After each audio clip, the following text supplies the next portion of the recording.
Ederuna manane amore, erira musaige etikana mueto, demodo enaidaro todoreia, ora maigire namato, namakiono tiwa Jehovah, matia unekire makire.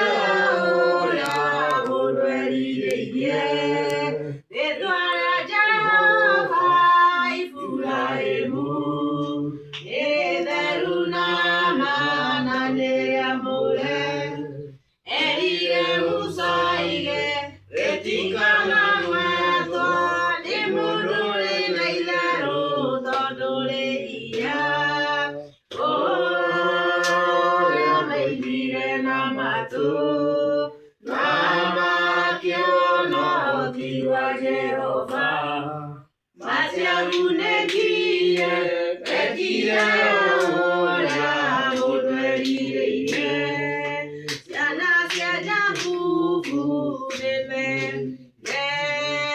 Ohaniwa Bayo, Ubetomusa, Aronia Moira, Nisirigo Kiona, Edidona Mea Boya, Poliosa.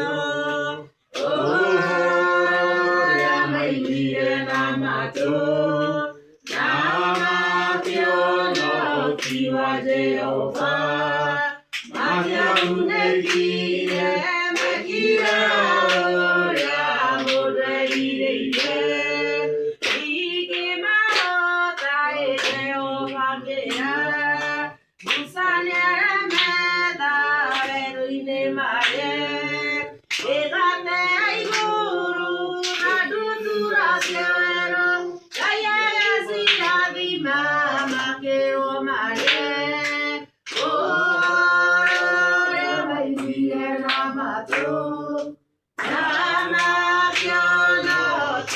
Jehovah, Matia Unegie, Begia, Olia, Modrerie, Ike Mane, Jehovah, Kera, Usania, Meda, Eruine Mare, Egate, Iguru, Nadutura, Siero, Kaya, Esina, Mama, Kero, Mare.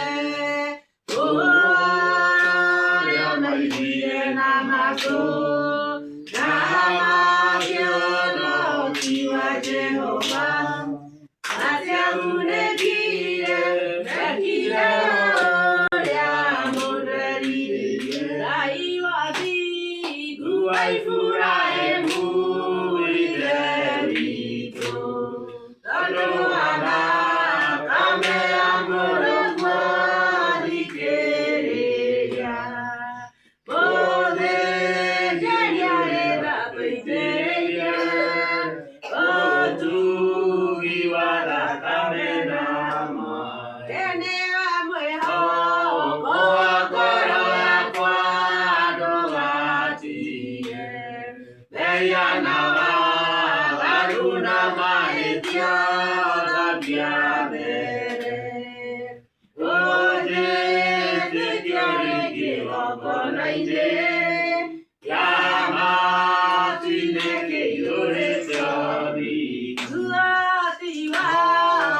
Jehovah,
Doi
tunapokuja nyumba ya Mungu inakuwa ni ajabu na ni rehema zake.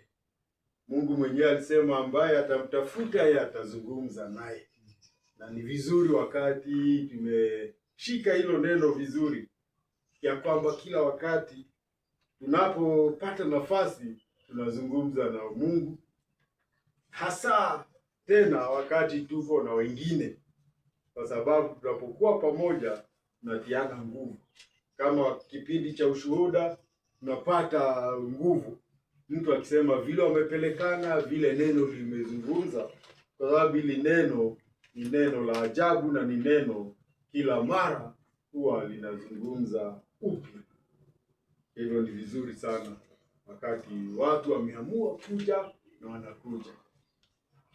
Siku ya leo ndio tuko katika somo letu la mwisho katika hichi kitabu cha Wafilipi.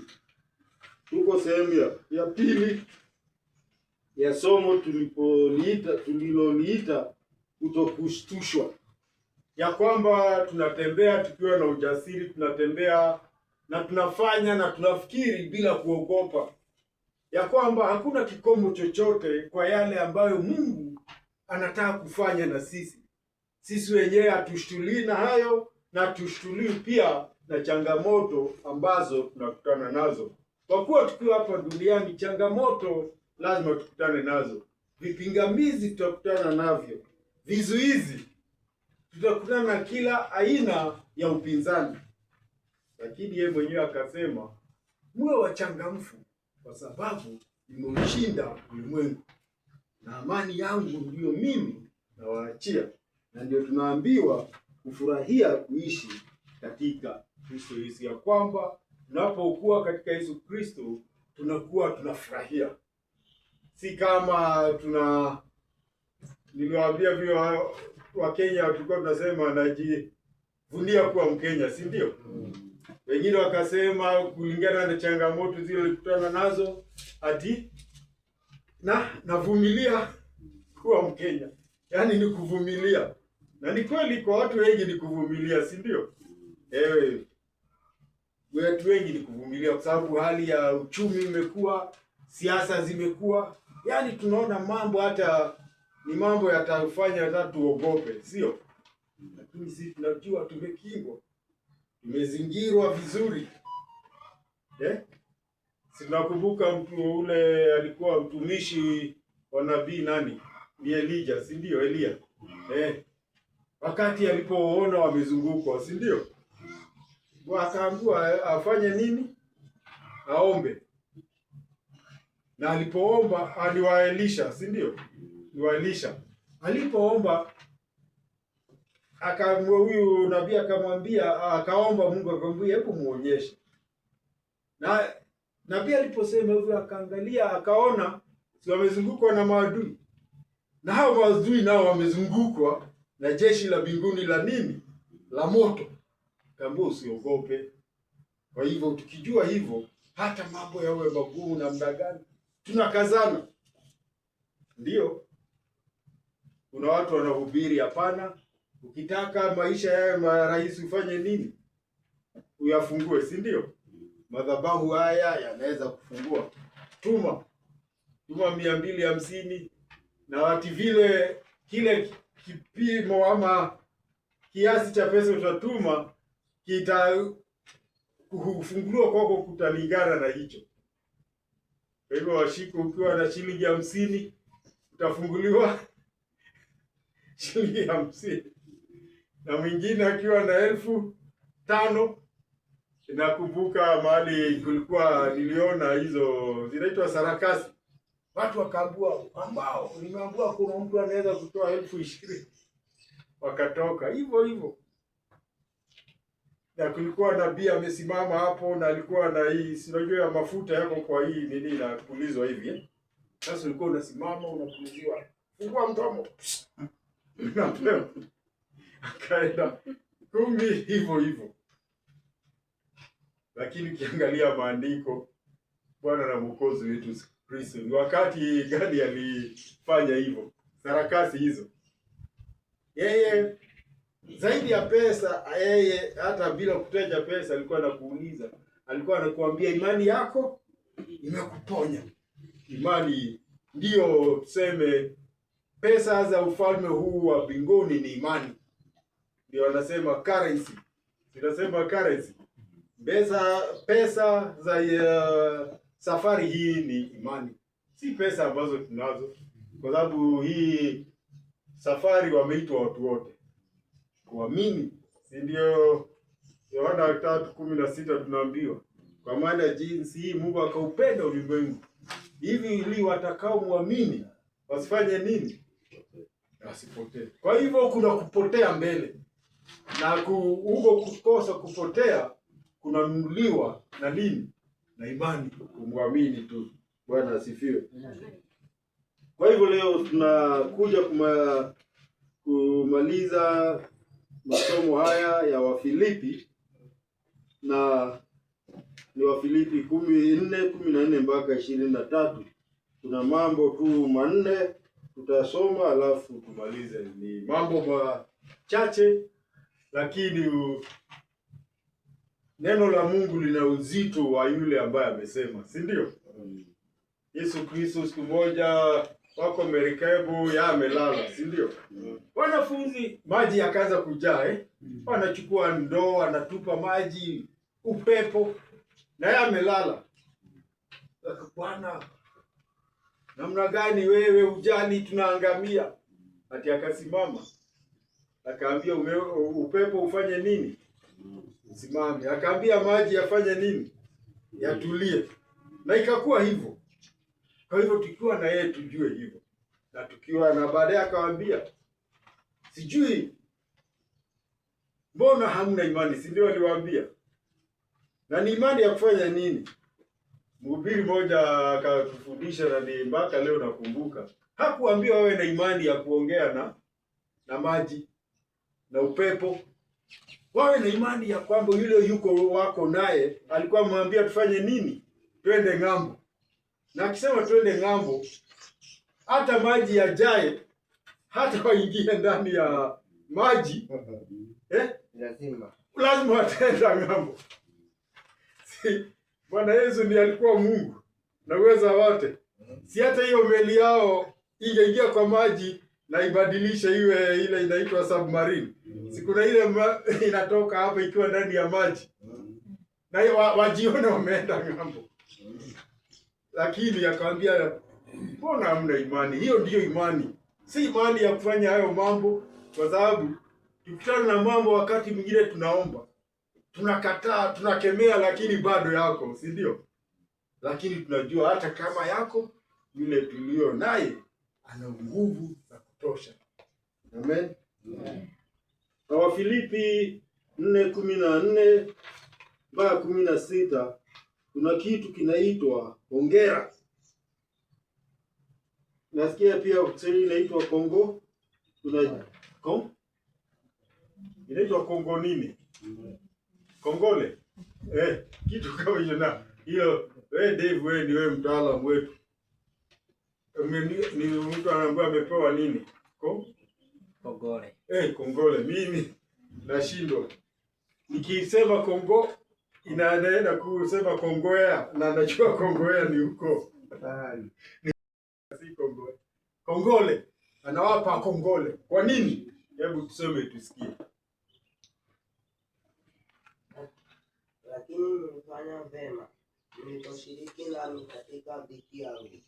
Nanyi pia nyinyi wenyewe mnajua, enyi Wafilipi, ya kuwa katika mwanzo wa Injili nilipotoka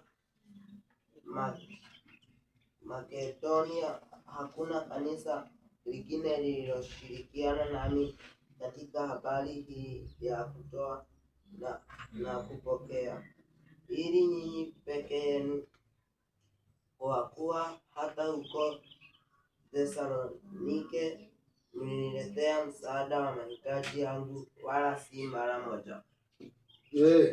Anawaambia asanteni. Sinakumbuka habari ya Yesu Kristo na watu walikuwa wanaitwa wakoma. Akakutana na 10.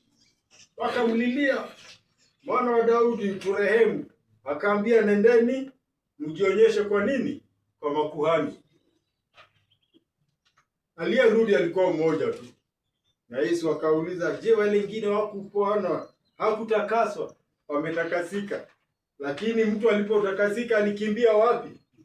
Nyumbani, kwa sababu walikuwa wametengwa. Mkoma alikuwa anatengwa, anakaa nje ya mji na nje ya kambi, hata wakati walipokuwa safarini huko jangwani. Sasa akaambiwa, wewe upone, na Yesu Kristo akamuongeza nini? Baraka, kwa sababu wewe umerudi. Na ati hiyo kati ya hao hata yule alirudi, naambiwa alikuwa Msamaria, mtu ambaye angeitwa kafiri, mtu ambaye angeitwa mtu amekataa. Huyo akarudi akamwambia, ndio mimi nimepona, asante. Sasa Mtume Paulo akajua. Nakumbuka wakati mmoja kuna bwana mmoja alikuwa anatuhudumia, alikuwa mhuduma, nikampa wakati tumeambiwa tunashiriki na wale wanatufundisha. Baadaye akanipatia, tulipokutana akaniandikia kakadi, akaniambia asanti kwa kutii neno la Mungu, si asanti kwa kunipa. Na hiyo ikakuwa funzo ya kwamba wakati tunafanya yale yako sawa, ni amri ya Mungu, ni Mungu tunatii, lakini anayepokea naye anasema asante, si ndio? Anamwambia ndio, ya kwamba mlishiriki katika dhiki yangu, mlielewa mambo vile yako, na nyinyi mkashirikiana, mkatumia kitu. Akasema, anakumbusha hata mwanzoni wa Injili, ati hawa wa Filipi walikuwa saa yote wanafanya nini? Wanamkumbuka na wanamtumia mwanzoni wa kuhubiri Injili. Alipoenda Makedonia, si ametoka Filipi ameenda Makedonia, kwa sababu Paulo yeye alikuwa anaenda kwa kuongozwa na Roho, ya kwamba kuna mahali alikuwa anataka kwenda wakati huo, ati alikuwa anataka kwenda Asia. Sasa lakini hakuenda. Ni huko upande huo nimetaja wa shiko kunaitwa Uturuki. Siku hizi Uturuki imegawanywa katikati. Nasikia kuna mto fulani huko Uturuki, upande mmoja ni Ulaya na upande mwingine ni Asia. Kwa hivyo ukivuka mpaka unaingia Asia, ukivuka mto daraja, ukivuka uende upande mwingine unaenda Asia, lakini bado huko hiyo nchi ya Uturuki. Hata walipotoka na kwenda huko Thessalonike, Paulo hakuamua tu Makedonia, hakuamka tu yeye mwenyewe. Tunaambiwa ya kwamba alingoja Mungu, kwa sababu akitaka kwenda huko anakatazwa, akitaka. Alafu siku moja akiwa amelala usiku, mtu akaona mtu huko kwa ndoto. Mtu wa wapi? Wa Makedonia. Akasema, njoo ufanye nini? Utusaidie. Kwa hivyo hata alipotoka na kwenda hata Makedonia walikumbuka. Makedonia hakuna kanisa lingine lililoshirikiana naye katika habari ya kutoa na kupokea. Hakuna. Unaambiwa nini? Ya wakati tumeitwa tujue nani ametuita. Wajuma, sinakumbuka tulipokuwa shule ya Biblia, mwalimu akatuambia ujue nani amekufanya nini, umekuita. Si watu wamekuita, ni Mungu. Kwa hivyo ukihitaji kuongezwa mshahara ama ukihitaji kulipwa overtime, si unaenda kwa ule amekuandika. Sasa hapa ndio tunaambiwa ya kwamba ili kanisa likajionyesha tofauti. Na washiko ile kitu itakuwa mzuri kwetu hapa Sabasaba, tuwe tofauti. Wengine wakishindwa, wengine wakiwa wataki, hebu tuwaonyeshe, tuwe kielelezo ya kwamba kutoa ni amri ya Mungu, kutoa ni kazi ya Mungu. Wakati nilikuwa huko Nairobi, kuna mchungaji tulikuwa naye na akasema ya kwamba watu wengi kwa kupokea wana kipawa cha kupokea, kina nguvu sana cha kupokea. Ukimsalimia Sinajua vile wa Pentecost wanasalimiana. Ukiwa na kitu kwa mkono unampa, anashika, anafurahi, si ndio? Lakini watu wengine kwa kupokea wana nguvu sana na upako mkubwa wa kupokea, lakini kutoa. Mhubiri mmoja akasema, nasikia unaitwa mkono nini? Kuna mkono gamu, si ndio? Na pia kuna mkono mwingine unaitwa mkono birika. Lazima huyo mtu sijui Mungu amchukue amfanye nini? Amuinue. Si birika unainua mpaka unainamisha. Akuinamishe ndio pesa zako zitoke. Umekataa nazo. Lakini hawa wakakuwa tofauti. Na hakuna baraka kubwa kama kutoa. Ukitoa unakuta mambo yanaenda yakifunguka. Lakini mhubiri mwingine akasema si vile watu wanaambiwa ati ukitoa shilingi 100 Mungu atakupa 500. Simesikia mambo kama hayo. Si basi inakuwa ni karata hiyo, si ndio? Patapotea. Hapana. Imani unatoa ukiwa na imani ya kwamba umefanya hiyo, umetoa hivyo, umesaidia huyu mtu ukampa, kwa sababu umeambiwa uwe mtoaji. Na ukiwa mtoaji unajitambulisha na Mungu.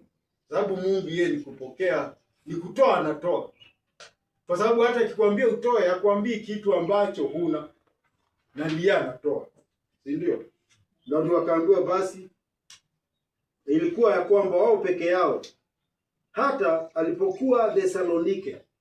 Umeona ametoka na akaenda Thesalonike. Watu wanatafuta mtume Paulo yuko wapi? Wanasikia. Kwa sababu yeye hakuwa wale watu wanakaa mahali pamoja. Yeye alikuwa akimaliza kazi yake anafanya nini? Anaacha kanisa, anasonga. Hata wakiwa Thesalonike, wakilimtumia msaada na si mara moja. Tena ni mara moja na tena. Hawakuchoka. Kwa hiyo tunaambiwa nini? Tusichoke. Na tusingoje ati mtume Paulo atuandikie aseme hongera. Tujue ya kwamba wakati Mungu tumemtolea ni yeye tumetoa. Na Mungu ni wa kweli. Alisema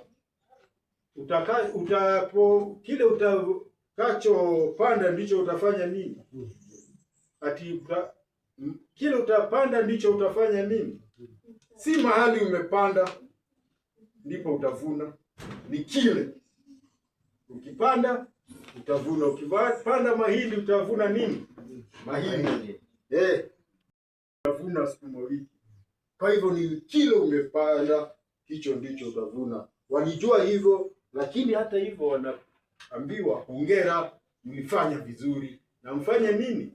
Muendelee. Amen. Tusichoke. Kwa sababu tumeambiwa ulipo tutalipwa. Tusipofanya nini? Tusipochoka. Tusipozimia tuseme nimetoa sipokei. Hapana, labda wakati unachoka saa hiyo nini malipo yako njiani. Na wewe unasema hiyo mambo nimeachana nayo. Funzo tunaliona katika Kutoka 24:13. Musa akaondoka na Yoshua mtumishi wake. Musa akapanda mlimani kwa Bwana Mungu. Ati Musa na nani? Mtumishi. Kuna mtu mmoja alijitoa kabisa kwa huduma ya Musa. Ya kwamba Musa akienda mahali yuko. Musa akienda kuongea na Mungu, Yoshua yuko wapi? Hapo. Ni uaminifu katika huduma. Ya kuchoka. Musa aliposema anaenda mlimani, Yoshua akasema mzee tufanye nini? Twende. Na wakaenda pamoja. Lakini alipofika mahali sasa ni Musa akwe mlima aende kabisa, Yoshua akafanya nini? Akamgojea hapo. Wengine wako mbali, lakini yeye akamngojea, akampeleka mpaka. Tunaambiwa nini? Hebu tufanye mpaka ambapo tutaambiwa hapa tosha. Hapo pengine ni pa Musa aende. Lakini wengine, hatuoni mwingine aliambatana na Musa. Lakini Yoshua akajitoa. Tujitoe kwa kazi ya Mungu, ina malipo. Si Yoshua baadaye tunaona mambo ambayo yalimpata kwa hiyo huduma. Mambo mazuri. Katika Yohana 19:25 mpaka 26, neno la Mungu linasema hivi: na penye msalaba wake Kristo walikuwa wamesimama mamaye na umbu la mamaye Mariamu wa Klopa. Ya kwamba mama yake Yesu aliitwa Mariamu, si tunajua hivyo, na alikuwa na dada yake pia anaitwa nani? Mariamu. Hao ni wanawake wangapi? Wawili, na Mariamu Magdalene. Hao wanafika watu wangapi? 4. Wanne. Basi Yesu alipomwona mama yake na yule mwanafunzi aliona mama yake. Mtoto anaona mama yake kwanza, si ndio? Ati akamwona mama yake na yule mwanafunzi aliyempenda amesimama karibu. Watu wangapi hao wako na Yesu? 4, si ndio? Tumeona ni watu 4 hapo wametajwa. Alimwambia mama yake, mama, tazama mwanao. Yohana hiyo 19:25 mpaka 26. Hawa ni wale walifuatana na Yesu mpaka dakika ya mwisho. Hata alipofika anakufa, wako na yeye. Lakini Petro sijui alikuwa wapi saa hiyo. Wengine wote ni vile neno lilisema ya kwamba mtampiga mchungaji na kondoo watafanya nini? Watatawanyika. Lakini uaminifu ni nguzo nzuri la kuwa uaminifu. Unakuwa mwaminifu mpaka hapo, na mpaka hapo Yesu akaona akifa watu wanatajwa. Watu wangapi? 4. Na alikuwa anafuatwa na maelfu, si ndio? Si kuna wakati hata amelisha wanaume 7,000. Uifikiri. Na mali kuna wanaume 7,000, wanawake ni wangapi? Ni zaidi, si ndio? Kwa hivyo hebu tuamini Mungu na tutamuona Mungu katika utoaji wetu na anafurahia. Amen.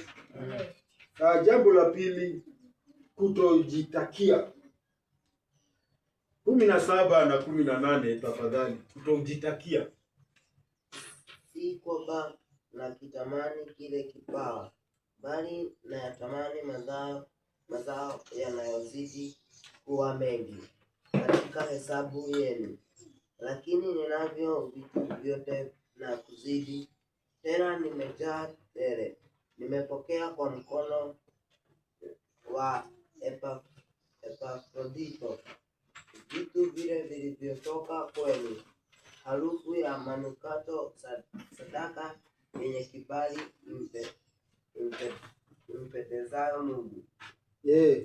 Ati anasema ndio kupokea si ni vizuri, lakini anawaambia hiyo yeye anatafuta sio zawadi kutoka kwao. Anatafuta nini? Matunda. Ya kwamba mkitoa zawadi hiyo ni mzuri, ati ni matunda ya wema wa moyo wenu, si ile ya kushurutishwa. Si ile wa siku hizi ndio iko nguvu sana, mnamwibia nani? Si ndio tunaambiwa? Neno linasema mnamwibia Mungu. Wajuma atakumbuka wakati mmoja tukiwa shule ya nini, kasema Mungu huwezi kumwibia. Mchungaji mmoja akauliza maana yake ni nini basi tunamwibia? Nikasema Mungu ndiye amekupa. Na nakwambia unipe. Si ni kama mtoto, kuna watoto wako hivyo. Ukimpa kitu umuombe anakunyima. Si iko hivyo? Umpe. Wewe mnunulie soda mwambie hebu nikunywe kidogo. Anakataa, hata atatoa fujo. Sasa hiyo ndiyo tunasema ni kama kumnyang'anya Mungu. Na Mungu huwezi kumnyang'anya. Utamnyang'anya aje? Nauliza watu washiko. Hata wacha Mungu, hata OCS wa hapa Sabasaba naweza nikamnyang'anya. Nimshike hapo nimuone wewe. Na tukamnyang'anya saa. Mtaweza joke? Huwezi. Nikamwambia mwambie waacheni nini? Waacheni utoto. Acheni utoto, acheni ujinga. Kwa sababu Mungu akikwambia amekupa na amekwambia unipe, yeye si hata aliambia maandiko yanasema kama angekuwa na njaa haizi akaambia mwanadamu afanye nini? Ampe. Kweli? Kwa hivyo nawaambia matunda yanayoongezeka katika hesabu yao, ya kwamba ukitoa unipe, na furahi ya kwamba Mungu atakubariki na matunda yanaongezeka. Unaonyesha umekomaa, unaonyesha uko tayari Mungu kukupa zaidi, kwa sababu umeonekana wewe ni mwaminifu. Kwa hivyo tunaambiwa nini? Yeye amesema hivi Mtume Paulo ya kwamba anasema ana vitu vyote na ameshiba. Yeye anajisikia yuko sawa. Kwa hivyo hata akiwaambia mtolee Mungu, yeye si ati muongeze, kwa sababu anasema yeye ana vitu vyote, hakuna kitu amekosa. Lakini anasema ana vitu vyote na ameshiba, kwa kuwa amepokea kupitia Epafrodito.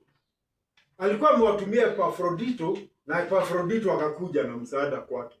Kwa hivyo anasema mimi vitu niko navyo, lakini nyinyi mtapokea baraka. Na mkipokea baraka, baraka itakuwa yenu, si ndio? Kwa hivyo akafurahia hivyo. Kwa akasema kwa sababu mmetoa kwa upendo, basi sadaka yenu inakuwa na harufu nzuri ya manukato. Ni kama manukato. Simepitana na mtu amejipaka. Wakati mmoja nilikuwa na manukato fulani. Sijikasimama. Dada mmoja kauliza, na hiyo manukato ni gani? Alisikia ni nzuri nilikuwa nayo.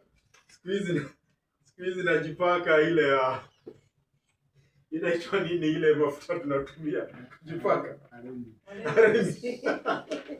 Tunatumia aremi sasa, hatuna hiyo kwa sababu hela haziko. Lakini tunapotoka kwa Mungu inakuwa ati ni manukato. Na kama Paulo atazikia hiyo harufu nzuri, si Mungu zaidi ya kwamba huyu mtu kweli ana matunda mazuri. Kwa sababu ati hiyo ukitoa hivyo hata inampendeza nani? Mungu.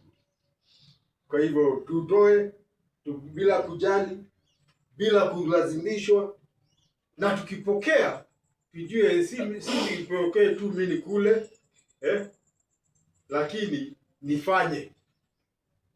Nikiona na mimi mtu mwingine amekuja, sijui kama niliwaambia, sikumbuki, ati mhubiri moja mnamfahamu, mama akakuja ametoka sijui wapi, ana matatizo mengi. Aliposikia hiyo habari akakuangalia mama, si unajua mtu anaja ukimwangalia utajua. Mtu akaona huyu ana shida, akauliza, je, huko kwenu mmekula lini mara ya mwisho? Wachungaji wa chache watakuuliza hivyo. Ati kwanza ati alikuwa na 2,000 akampa 1,000. Mama akaanza kulia. Hiyo ndio kutoa, tunaambiwa ni baraka kuliko kupokea. Lakini sisi wengi tukipokea ndio tunasikia nimebarikiwa. Kwa Juma alimletea ngiri 5. Nilikula jana. Pana tuujue kwa yule anatoa ni baraka. Lakini sisi tujifunze katika maisha yetu kutojitakia, ya kwamba hata unaweza ukapewa na wewe ufanye nini? Upitishe kwa mwingine, si ndio? Hiyo ndio tunaambiwa katika Zaburi ya 51:17 inasema, dhabihu za Bwana Mungu ni roho iliyovunjika, moyo uliovunjika na kupondeka, Bwana Mungu hautaudharau. Roho iliyovunjika na moyo uliovunjika na kupondeka, yaani mtu ambaye hakuna kitu amejishikilia, amejiachilia kwa Mungu. Hana uchungu na mtu, hana wivu, kwa sababu yeye hajitakii. Si ndio? Ina wivu unaletwa na mtu kujitakia. Unamuona mtu na kiatu unasema huyo mtu na watu wanaanza story, si ndio? Sasa tuwe watu ambao hatujitakii, sababu hata Yesu hakujitakia. Kuna mahali ulisikia Yesu akatoa pesa mfuko akafanya? Hapana. Sijui. Lakini alikuwa na pesa nafikiri, kwa sababu si alikuwa na nyumba.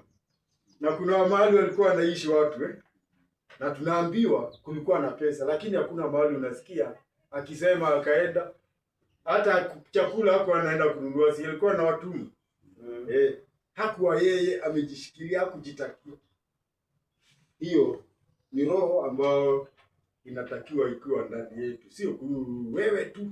Hata unafikiri mtu hata kabla hajakuambia unafikiri tu, ukiwa na kitu unashiriki. Alafu Yohana 18:11 inasema, basi Yesu akamwambia Petro, rudisha upanga alani mwake. Je, kikombe alichonipa Baba mimi nisikinywe? Yesu alikuwa na uwezo wote, si ndio? Na wakati alikuja kushikwa, Petro alitoa upanga, si ndio? Niko na upanga. Na akakata mtu sikio. Lakini nani akaambia hapana. Upanga fanya nini? Rudisha kwenye hiyo inaitwa, kwa Kikuyu inaitwa aje Juma? Njora. Na ile nini? Ile mali unaweka hiyo Inaitwa njora. Si njora. Nasema ile mfuko wake. Mfuko ule hapo inaitwa ala kwa Kiswahili, sikujua. Amesema urudishe upanga alani, inaitwa ala. Ala hiyo mfuko tunaweka njora. Akasema kikombe ambacho napokea kwa nini? Kwa kutoka kwa Bwana Mungu, nikose kukinywe. Kwa hiyo wakati tunapitia mambo magumu, utasumbuka usumbuke ufikiri kuna mtu alisema nikimtumia 150 atanifungua. Unatuma. Lakini ni Mungu ameacha hayo yaje kwako kwa sababu unapimwa. Siliona kama mtu anaitwa Ayubu, situlimuona. Ameumia. Na watu wanakuja mpaka baadaye wanaanza kumkorofisha, wewe acha, wewe unajifanya, wewe unajiringa, wewe unasema. Lakini mwishowe Mungu akajionyesha. Kwa hivyo hata tukipitia mambo magumu tusijitakie si mimi na njaa tumbo yangu. Sasa hiyo isiwe ati ni kitu cha kufanya mimi nitoke katika mapenzi ya Mungu. Ama nilitaka kwenda mahali.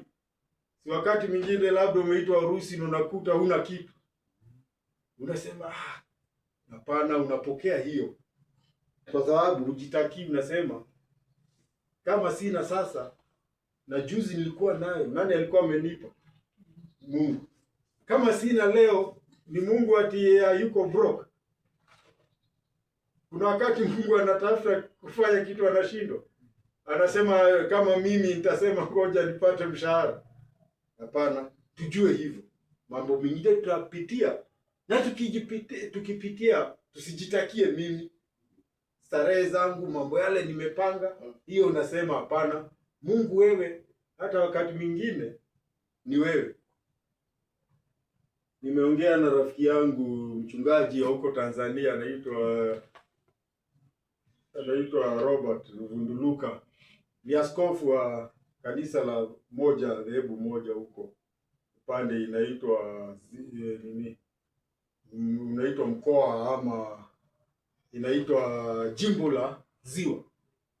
Tumepanga nilikuwa niende na pesa hii akasema hata mimi nataka kuja kuona hao watu wa kwenu. Aliposema nataka kuja na mke wake akasema hata hutaniacha, lakini na yeye pesa amekosa. Ana kijana yuko chuo kikuu, akaambiwa lazima ulipe hika, kama sivyo hatafanya mtihani. Mwingine na yeye akajikuta hata yeye amesota kama mimi. Kaambia Mungu atafanya nini?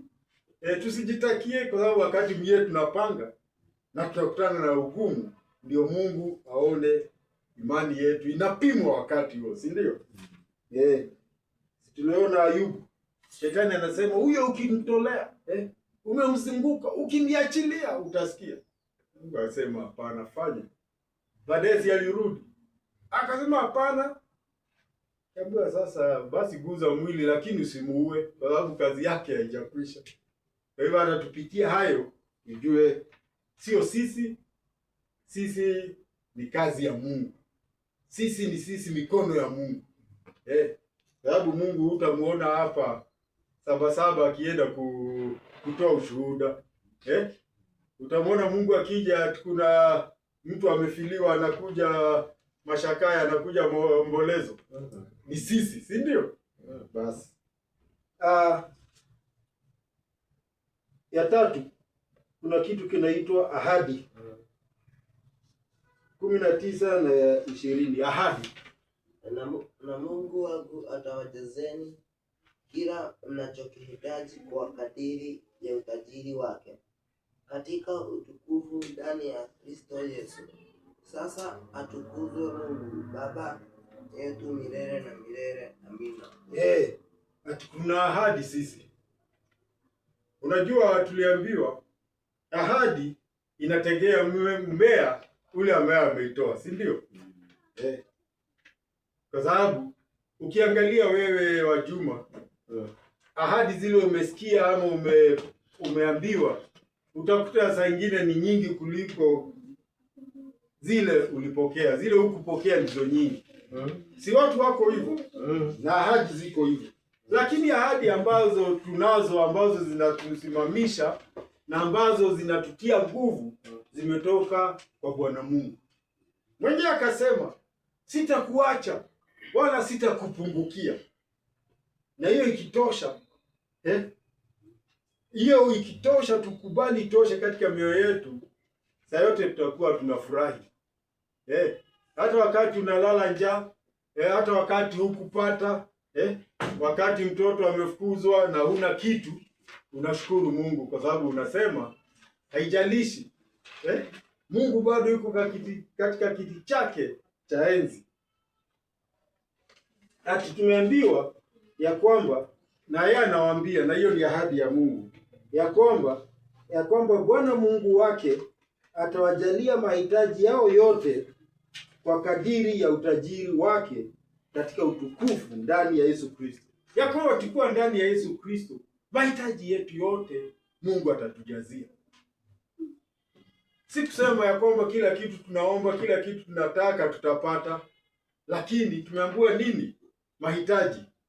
Kwa sababu wakati mwingine yale ambayo tunapigania hata si mahitaji, ni mambo tu ya kutufurahisha. Si unaweza ukataa kwenda kuona Nairobi, si ndio? Siku watu hawajafika Nairobi. Nakumbuka rafiki yangu Dave alikuwa hajafika mahali panaitwa Jomo Kenyatta.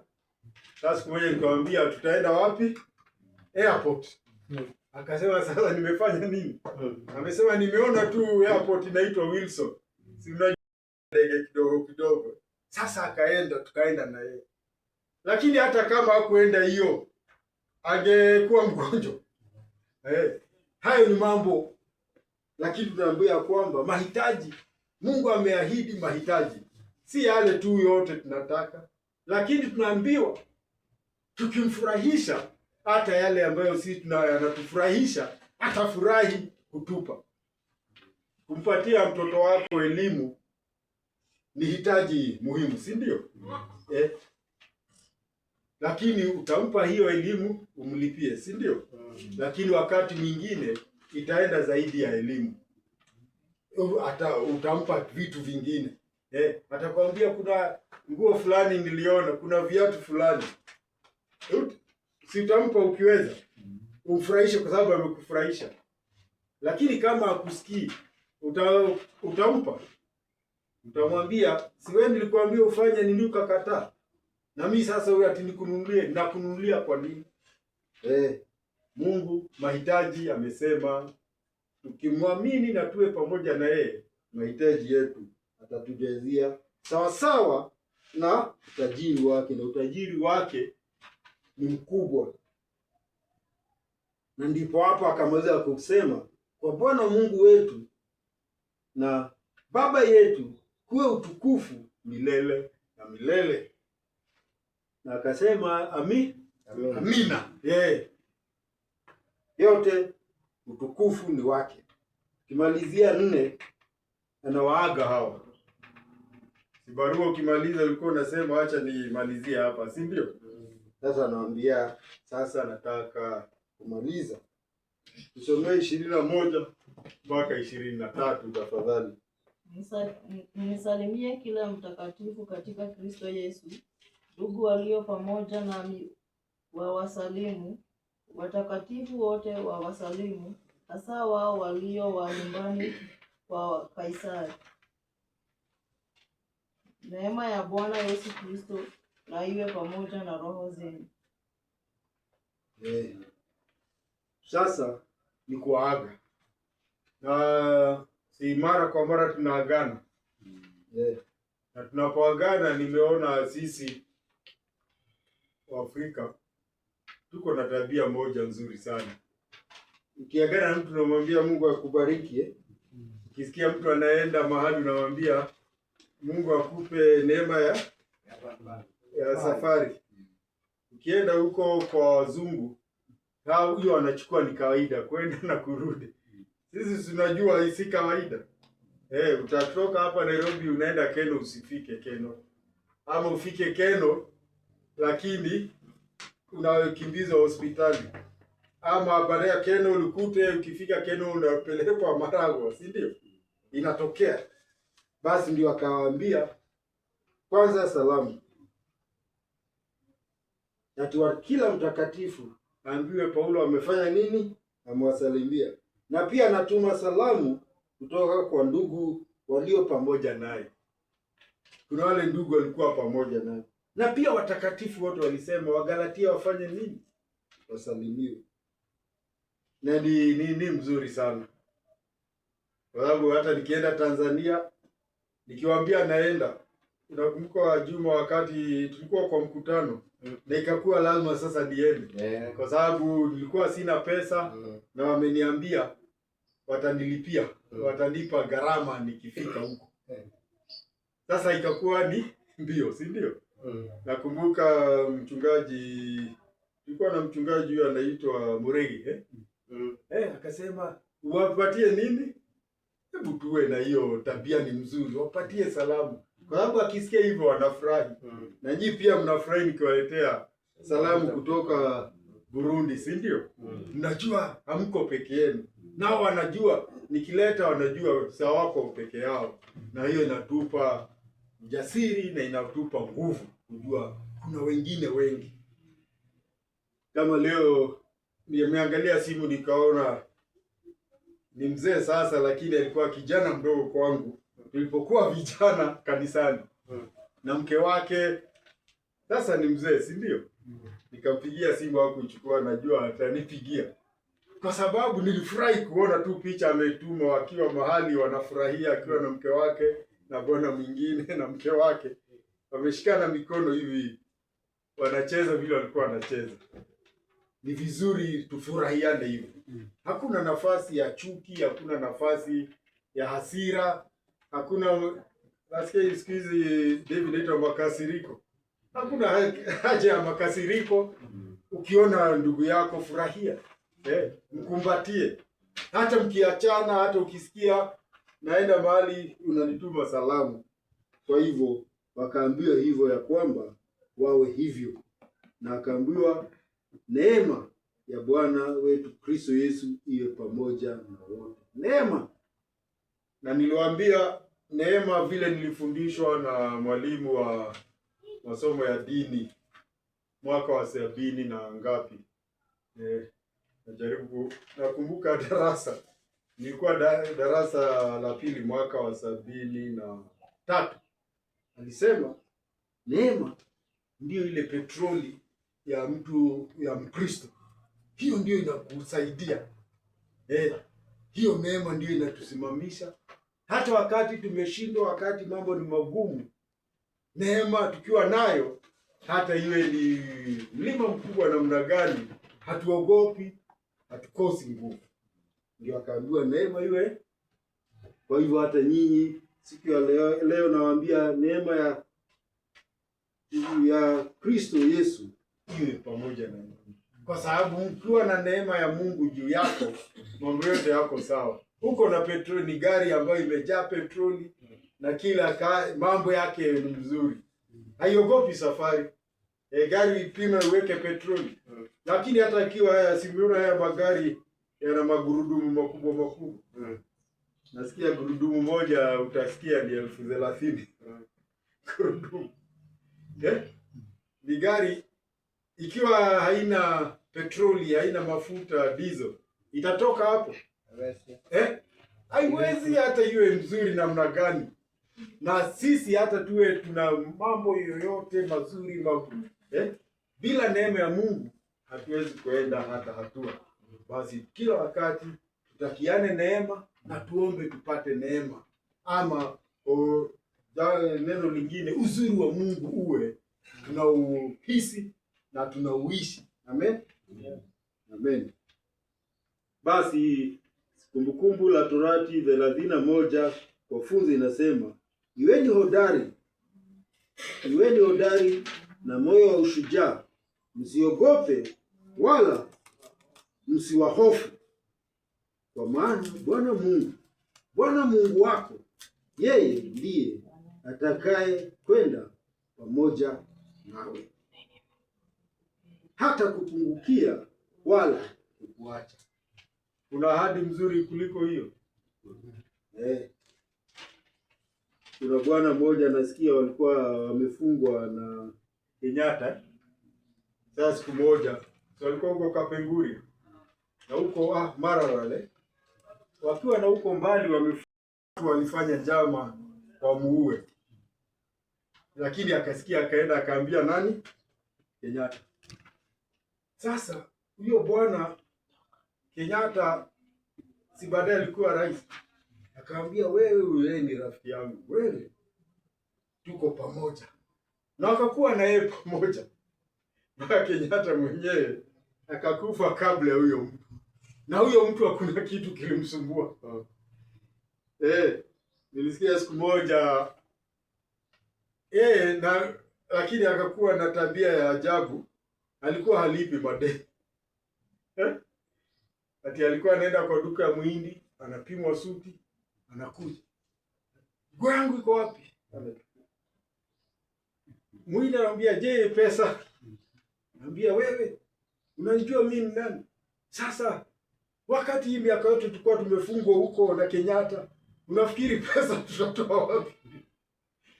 Muhindi atafanya nini? Hata siku moja akaenda kwa kampuni ya magari ati akanunua gari. Akasema pelekeni invoice, Kenyatta ameniambia nichukue. Kwenda huko Kenyatta akapelekewa akaambiwa acheni hii. Sasa hawezi kwenda kuchukua gari. Sasa aliishi na gari hivyo. Sasa tunaambiwa nini? Mungu wetu yuko hivyo. Zaidi kama mwanadamu anaweza kinga mtu. Hata ya kuchekesha, hata simu alikuwa alipi. Sasa tunasikia Jomo Kenyatta akampigia simu siku moja. Akasikia simu haiendi. Siana akapiga posta. Nataka kupigia fulani. Mzee simu yake imekatwa. Ati imekatwa. Sasa ile kitu haikuwa hivyo. Huyo bwana alikuja kutembelea nani? Kenyatta. Na akamwambia nitaka kujua. Kenyatta akamwambia, bwana, si ungenipigia simu? Akamwambia, hapana mzee, simu yangu imekatwa. Akaenda. Sasa hiyo Kenyatta naye anapiga simu, nataka kuongea na fulani. Akaambiwa simu yake imekatwa. Ati imekatwa? Sasa niambieni. Mnataka nitoke hapa niende kwake?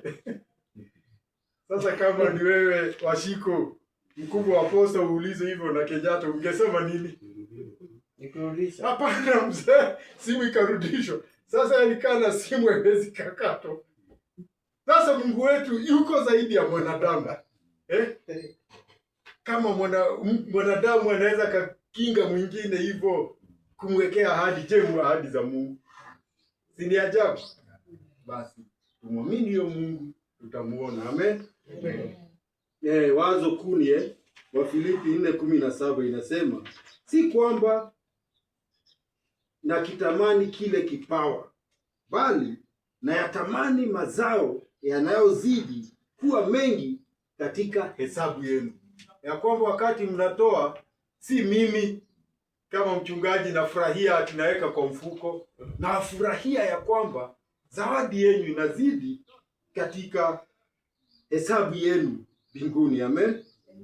Tafakari ya Filipi 4:19, na Bwana Mungu atawajazeni kila mnachokihitaji kwa kadiri ya utajiri wake katika utukufu ndani ya Kristo Yesu.